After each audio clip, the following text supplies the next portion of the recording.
নমস্কার বন্ধুরা, ডলি রন্ধনশালা সবাইকে স্বাগত। আজকে তোমাদের সাথে শেয়ার করব চটজলদি একটা দারুণ টেস্টি রেসিপি। যখন খুব বেশি কিছু রান্না করতে ইচ্ছে করবে না, তখন কিন্তু এরকম একটা রেসিপি খুব চটজলদি তোমরা বানিয়ে নিতে পারবে। দুপুরের লাঞ্চে হোক বা রাতের ডিনারে এরকম একটা রেসিপি থাকলে তাহলে খাওয়াটাও খুব সুন্দরভাবে জমে যাবে, আর তাছাড়া রান্নাটাও কিন্তু খুব তাড়াতাড়ি হয়ে যাবে। এই রেসিপিটা বানানোর জন্য আমি একটা আলু আর একটা পটল নিয়েছি। আমি আলু আর পটল দিয়ে রেসিপিটা বানাবো। তোমরা চাইলে কিন্তু তোমাদের পছন্দ মতো যে কোনো সবজি দিয়েই এই রেসিপিটা বানাতে পারো। আর বন্ধুরা, রেসিপিটা কেউ কিন্তু স্কিপ করে দেখো না। আমি তাহলে শেষ পর্যন্ত রান্নাতে কী কী ব্যবহার করলাম সেটা কিন্তু মিস হয়ে যাবে। আমি আলুটাকে বেশ একটু ছোট ছোট করে ডুমো করে কেটে নিলাম, একই সাথে আমি পটলটাও কেটে নিলাম। এবার আমি আলু আর পটলের মধ্যে স্বাদ মতো লবণ দিয়ে দিলাম। অল্প একটু লবণ দিয়ে আলু আর পটলটা মেখে রেখে দিলে তাহলে পটল আর আলু অনেকটাই কিন্তু নরম হয়ে যাবে। আলু আর পটলটাকে আমি মিনিট 5-এর মতো লবণ দিয়ে মেখে রেখে দেবো। প্রত্যেক দিন যে ভাত আমরা খাই সেই ভাত দিয়েই কিন্তু আজকে আমি তোমাদের সাথে রেসিপিটা শেয়ার করব।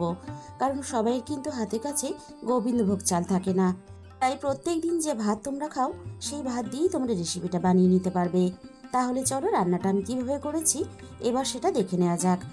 প্রথমে আমি কড়াইয়ের মধ্যে প্রয়োজন মতো সাদা তেল দিয়ে দিলাম। আর রান্নাটা কিন্তু সাদা তেলেই করতে হবে। তেলটাকে খুব ভালোভাবে গরম করে নিয়ে এবার আমি কেটে রাখা আলুগুলো ভাজার জন্য তেলের মধ্যে দিয়ে দেব।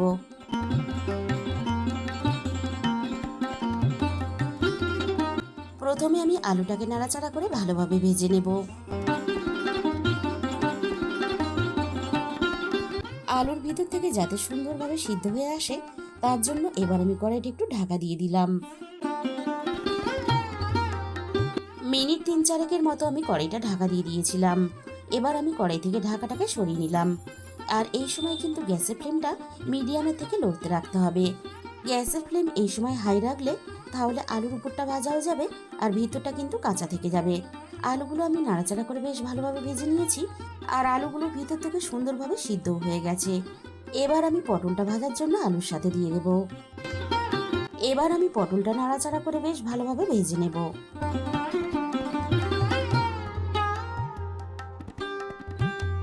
আলুর সাথে পটলটা আমি নাড়াচাড়া করে বেশ ভালোভাবে ভেজে নিলাম। পটলটা সুন্দরভাবে ভাজা হয়ে গেছে। এর থেকে বেশি আমি আর আলু পটল ভাজবো না। এবার আমি সমস্ত ভাজা আলু পটল কড়াই থেকে নামিয়ে নেব।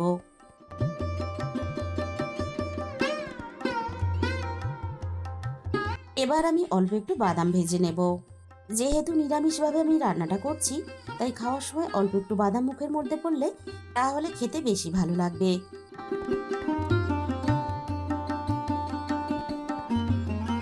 বাদামটা আমি নাড়াচাড়া করে বেশ ভালোভাবে ভেজে নিয়েছি।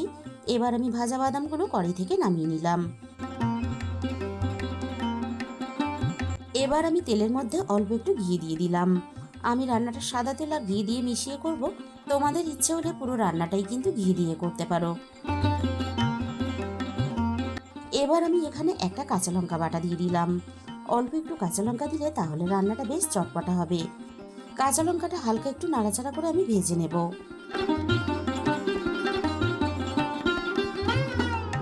কাঁচা লঙ্কাটা হালকা একটু ভেজে নিয়ে এবার আমি ভাতগুলোকে দিয়ে দেব।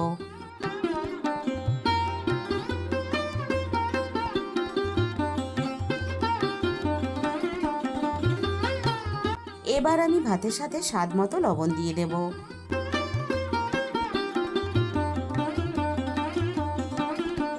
লবণের সাথে এবার আমি স্বাদ মতো অল্প একটু চিনি দিয়ে দেব।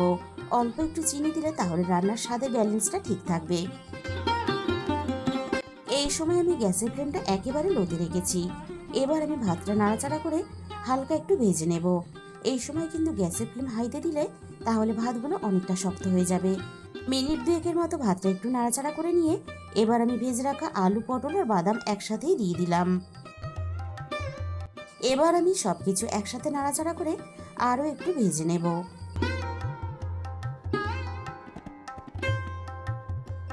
3-4 মিনিটের মতো নাড়াচাড়া করে আমি সবকিছু একসাথে একটু ভেজে নিলাম।